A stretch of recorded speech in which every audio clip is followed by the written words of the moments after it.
All right, so I kind of wanted to bring you guys along while I clean my barbecue and talk about the new Sony FX2.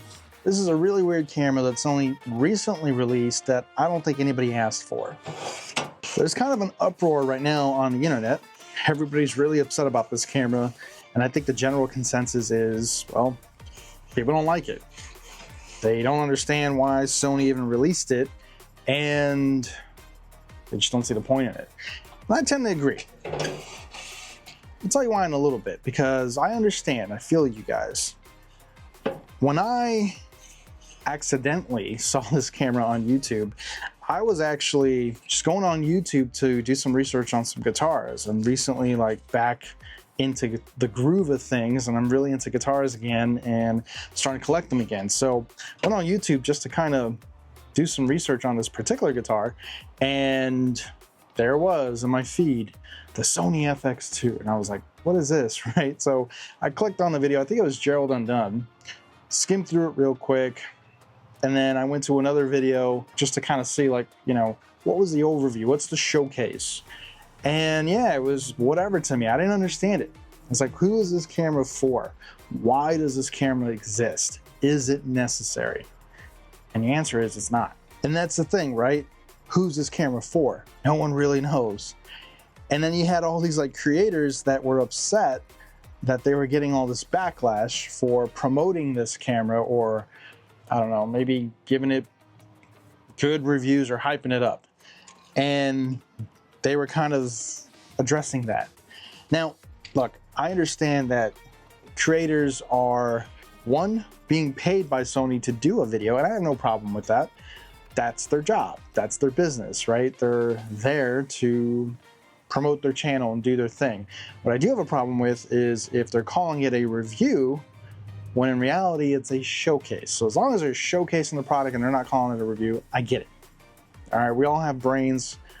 We can spot when something is a showcase versus an honest review, right? And to be honest with you guys, one day, yeah, I would love to work with Sony. I'd love for them to send me their products, possibly even pay me to showcase them, to test them out in the field and showcase the features. But I'd never call it a review unless it was an honest review, which I paid for out of my own pocket to do. Getting back to my point, I don't think anyone was doing it. I think the creators were all honest. They were showcasing it. Gerald Undone, for example, did a great job going over the specs and all that and so forth. But they're hyping it up, right? I mean, at the very minimum, they got the camera from Sony and they're hyping it up. And I think the consumers saw right through it, because this camera isn't needed. No one asked for this camera.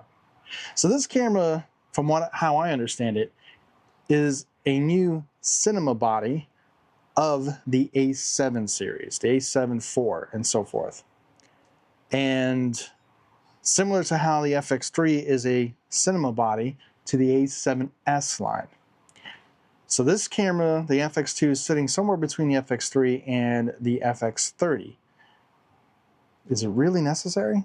And there's some features that it has, like for example, the eyepiece thing, the viewfinder, cool. I like it though. I wish it was just something that was removable, or maybe something you attach to the hot shoe, but not enough to get me to buy it, right?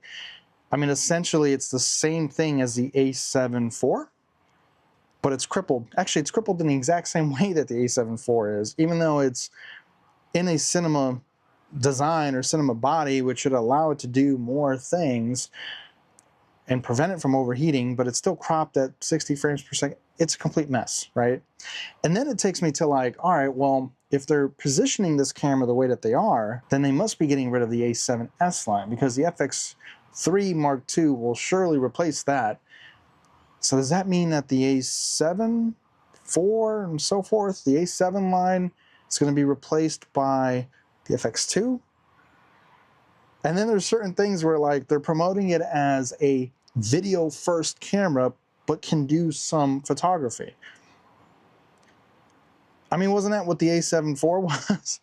And then, if you're going to basically do any more photography than that, then are you expected to get the A7IV over the FX2? It makes absolutely no sense. It's the same exact thing. And I know what some of you are going to be saying, well, if I want to do a little bit more photography, then I wouldn't go with the FX2. Well, you wouldn't go with any of them. You'd get the A7R line, right? The R series or whatever, the A1 and so forth. So nobody asked for this camera. This camera is absolutely meaningless. And there's this trend with Sony. The trend is they keep releasing things that fit in the middle of other lines that only offer very limited improvements over the last thing. So now you have cameras that are overlapping, that are basically the same thing. I mean, look at the A7S3. You have the A7S3 sensor in multiple different bodies. The FX3, the A7C, and so forth. And now they're doing the same thing, right, with all of their lines. And it's frustrating people because Sony is ignoring their flagship models or their prosumer models, right, that they should be focusing on and upgrading, but instead we keep getting these very little macro increment updates that are pointless and meaningless, and they try to promote it as the next best thing that fits for this niche product. That's a load of crap, right? My A7S3 can do it all. I'm sure the folks that own the A7IV will agree that their camera's just fine and there's no need for the FX2. And then the A7C, I mean, what's the point of that line now? But you get my point. It's oversaturated and they're filling in the in-betweens and crippling the lines to offer things that could happen with just a firmware update. So, I don't know. So overall, I'm with you guys. I have absolutely no idea who this camera's for. Nobody asked for it. I would like to see them make a FX3 Mark II or an A7S3, A7S4, and stop giving us these little in-between updates. Now, I get the backlash, and I think that's where the backlash is coming from. Hey, and I'm also sure that there's people that are going to love the FX2, and my point is, the camera's fine. There's nothing wrong with the camera. I'm sure it's very capable. But we already have it. We don't need it. Focus on other things. Now, some of you have been asking me, am I going to be reviewing it?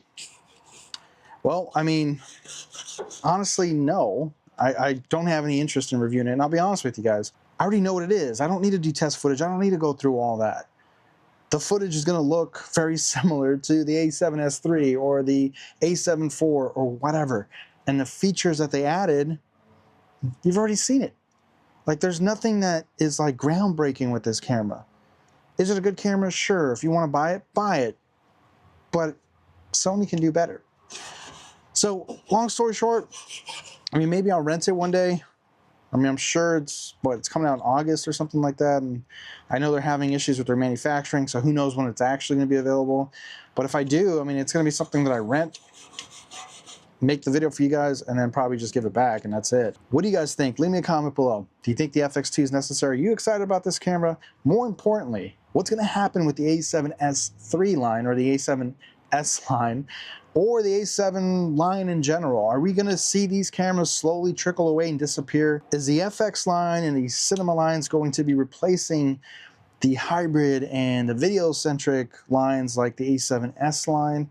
Are we seeing Sony expand on their products and oversaturate it, or are we seeing them try to condense it now and refine it? I'd be interested to hear from you guys. That's it from me, guys. Thanks for watching, and I'll catch you on the next one.